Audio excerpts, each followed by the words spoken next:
Order. Mr. Peter Grant. Thank you very much, Mr. Speaker. I'm grateful for the chance to speak in this debate, and I commend the Right Honourable Member, the Shadow Secretary of State, for having secured it. Mr. Speaker, despite the protestations of the Secretary of State, and I can understand why, out of loyalty to his Prime Minister, he has to say it, the Prime Minister's deal is finished. The Prime Minister is not going to get that deal through next week. The Prime Minister is not going to get any changes to that deal this week, this month, or even this year.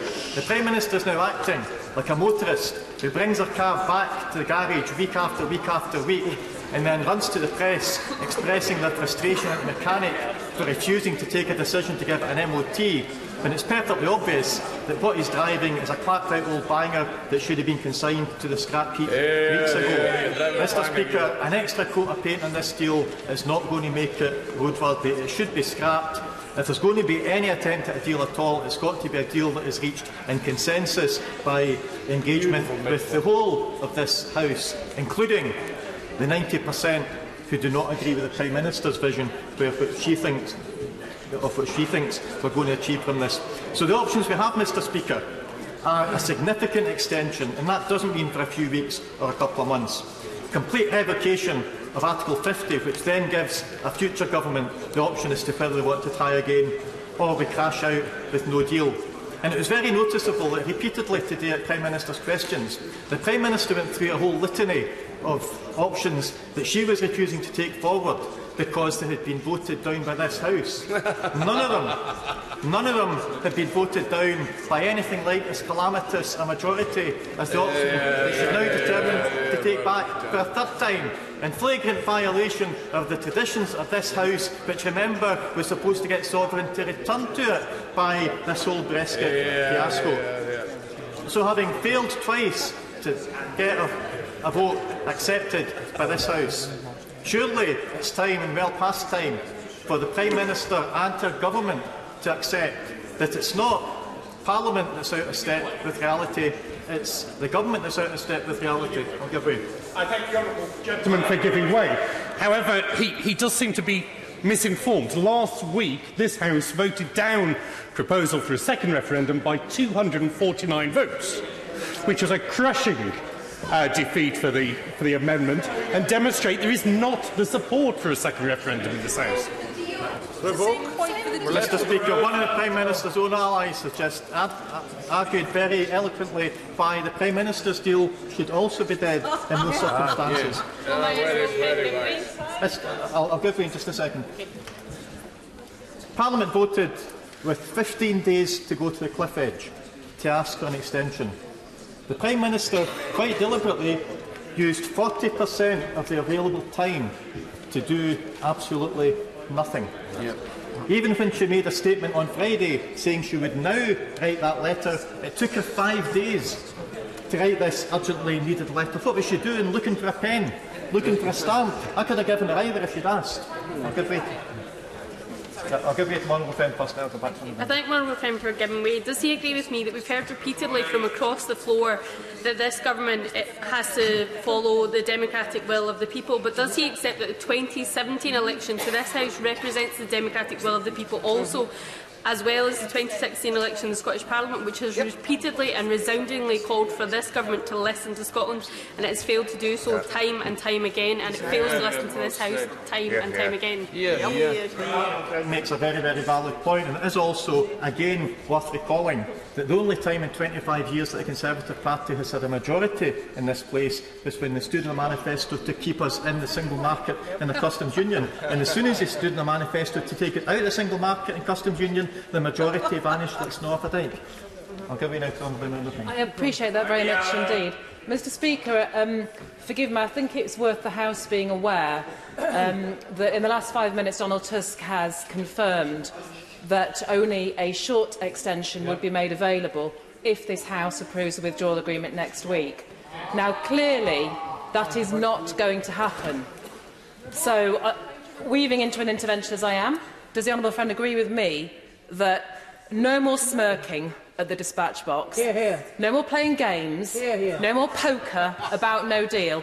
This government is on the edge of bringing this country down. No more. the Prime Minister must bring indicative votes to this House as a matter of urgency and national imperative, because the risk facing us right now, this withdrawal agreement will not succeed next week, is we are looking at no deal. This House must be allowed to exercise its democratic mandate on behalf of all of our constituents. Yes. We must have those indicative votes unwhipped. So let's not play the game that the House has had the opportunity. We all know how the whipping system works. Yeah. This needs to be free votes to enable us, as members of Parliament, representatives of the well-being of our constituents, to have our say and stop this madness now.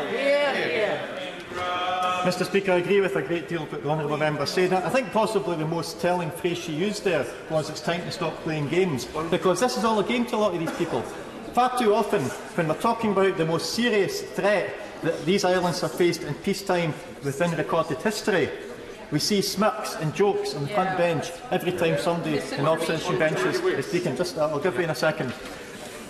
And I find it incredible that once he comes off his phone, when the Secretary of State took the best part of half an hour to explain why the Prime Minister was justified in going against the clear will of the House yet again from last Thursday's vote, he spent about half his time throwing eggs and tomatoes at the opposition front bench. Now, I would agree with him to an extent. I don't think the opposition's position has been at all clear. I don't think there has been an effective opposition. But it is no excuse for any government to say, we haven't caused this disaster by being in government, somebody else caused it by not being a good enough opposition. If the government causes a disaster, the government is responsible for it, and nobody else. I'll give way once more and then we make some progress. I'm very grateful.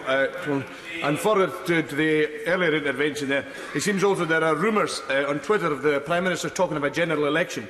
Surely it would be the height of a responsibility to leave the United Kingdom in the furnace of economic meltdown to run a general election without first revoking Article 50.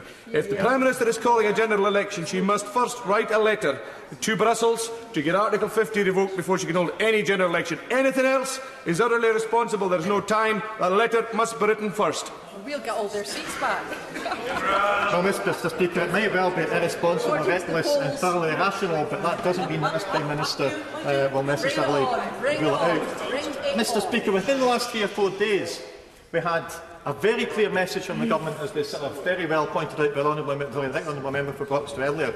The government clearly intended this House to believe that we were voting for a long extension if the agreement hadn't been accepted. In fact, there's 2 mentions of the quotes from the Chancellor of the Duchy of Lancaster, not just the one that the Honourable Member mentioned.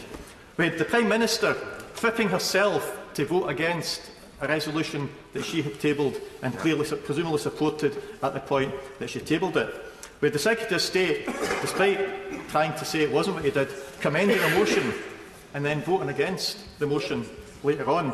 We've had, as has been pointed out, the Chancellor of the Duchy of Lancaster, on behalf of the government, saying that asking for a short one-off extension would be reckless, a few days before the Prime Minister, on behalf of the government, went off and asked for a short one-off reckless extension. We've had the Brexit Minister, the Honourable Member for Spelthorne, who's in his place just now, telling us that there have been many votes in this House against SNP amendments for revocation. There haven't been any.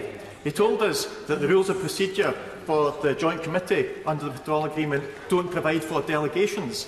Rule 3 of Annex 8 very explicitly refers to delegations, so the Minister was wrong again. With the same Minister telling my right honourable friend that during the transition period we would still be within the European Union. Clear and absolute nonsense from a dispatch box, Mr Speaker. It's come to the point, Mr Speaker, where this House can no longer take at face value anything from the government minister speaking at that dispatch box. One of the most ancient and surely most sacred traditions of this House, that when a minister speaks at the dispatch box, the word can be taken as being correct. That no longer applies, not through any ill will, I would say, on behalf of the individual ministers, but because far too often a minister says something that was true today, and a different minister says something tomorrow that makes it cease to be true. This is no way to run a government, it's no way to run a parliament.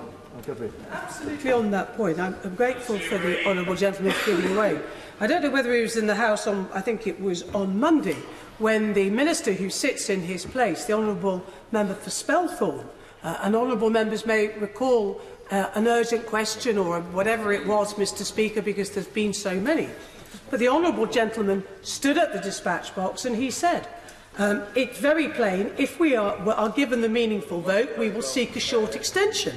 If we get that through the House, and if we do not, we will seek a longer extension. So yet another government minister giving a promise, a commitment at that dispatch box, which, with respect, has not been worth the paper it's been printed on in Hansard. Well said. Very grateful to the honourable member for yet another example, Mr Speaker. It's becoming increasingly clear that when ministers come to the dispatch box to defend their government's handling of Brexit, they will say what they think needs to be said.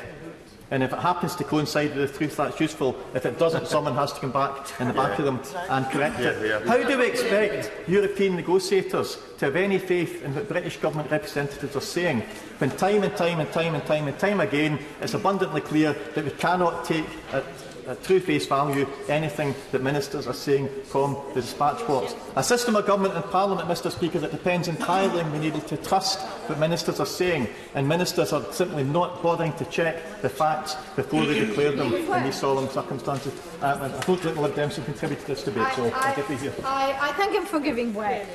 Would you agree with me that the real crisis of Would you not agree with me that the real crisis of democracy is not that we are asking the people again, because I can never understand why more democracy can be less democracy. The real crisis of democracy is that this government ignores democratic votes in this House.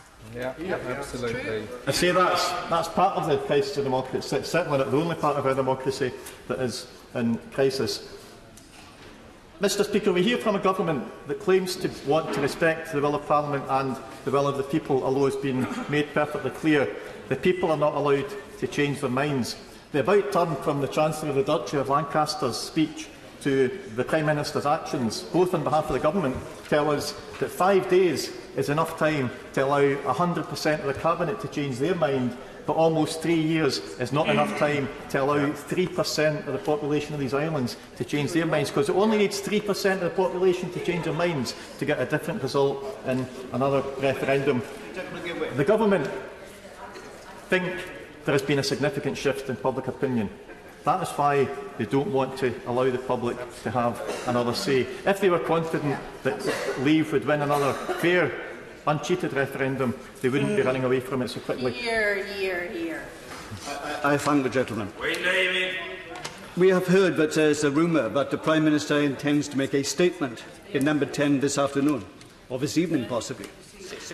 Would he agree with me that it would be far more appropriate, and in fact it would be an insult to this House if it wasn't the case? She should come here first before making any statement.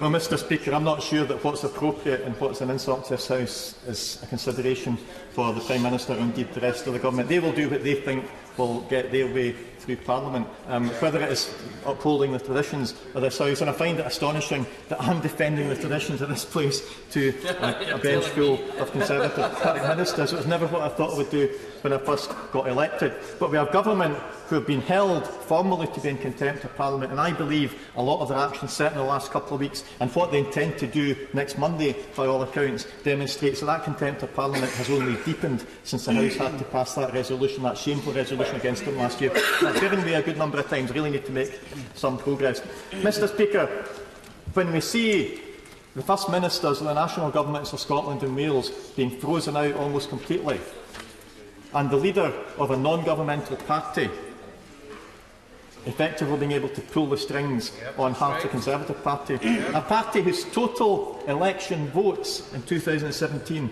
was smaller than the population of Scotland's second city, not even the biggest city, the smallest city.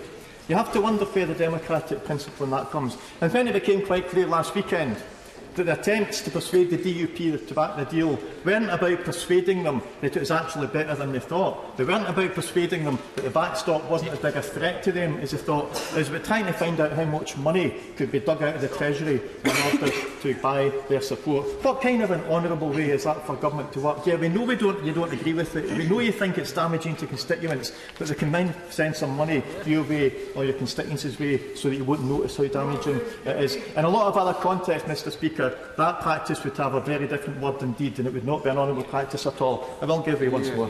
You mentioned how minorities can lead the majority. But in the case of Scotland, is it not the case that a small group of 6 have inflicted tax rises on the people of Scotland, rather than the government that's in there? Mr Speaker, there are some important differences there. The reason that the Scottish Green Party were able to have some influence on the Scottish Government's business is because when they were invited to talks, they accepted that invitation. Other parties with significantly more political clout and therefore presumably much more opportunity to influence those talks chose not to accept the invitation. They went away in a huff. They wanted to have things to complain about, and when they couldn't find anything proper to complain about, they invented some kind of bogus outrage about a tax that is actually legalised and is part of the policy of their own party within this government. Mr Speaker, his party didn't take part in discussions with the Government of Scotland because they turned down the invitation.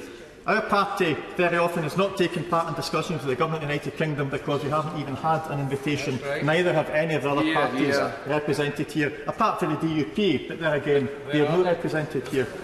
So, Mr Speaker, the United Kingdom faces a grim choice of two futures, essentially, because we are now almost hours rather than days away from the time when the only options left will be revoke Article 50 or plunge off the cliff edge without a deal. We're running out of time for anything else. The Prime Minister has taken us 99% of the way between the referendum and cliff edge day, and she still has no idea how she's going to avoid that cliff edge. The people of Scotland are facing a choice of two futures as well. It's becoming increasingly and alarmingly clear what our future will be if we remain tied to this failed and dysfunctional union of so-called equals. Do we want to be part of a union that treats elected national leaders with contempt and kowtows to the leaders of parties who in the not-too-distant past have invoked homophobia and bigotry as a way of garnering electoral support? Do we want to be part of a true partnership of equals, where 500 million people and their governments will stand shoulder to shoulder with a government of a nation of barely 3 million people to make sure the 3 million cannot be bullied by a bigger neighbour? Or will we remain part of a union where it is made perfectly clear that even if our people have rejected a disastrous Brexit by a majority of almost 2 to 1, we're part of the union, so that's what we have to take? Mr Speaker, I want to see a longer extension to Article 50, because I want the people of the United Kingdom to have a chance to say we made a mistake. I don't need to hope, because I know for absolute certainty that before any of us are very much longer, the people of Scotland will be given the chance to say in 2014 we made a mistake. And this time, Mr Speaker, there can be no doubt whatsoever about what the choice of the people of Scotland will be. So I look forward to seeing the people of Scotland take our place beside our Irish cousins and our Irish neighbours as full, independent, sovereign members of the equal partnership of the European Union. Thank you. Order.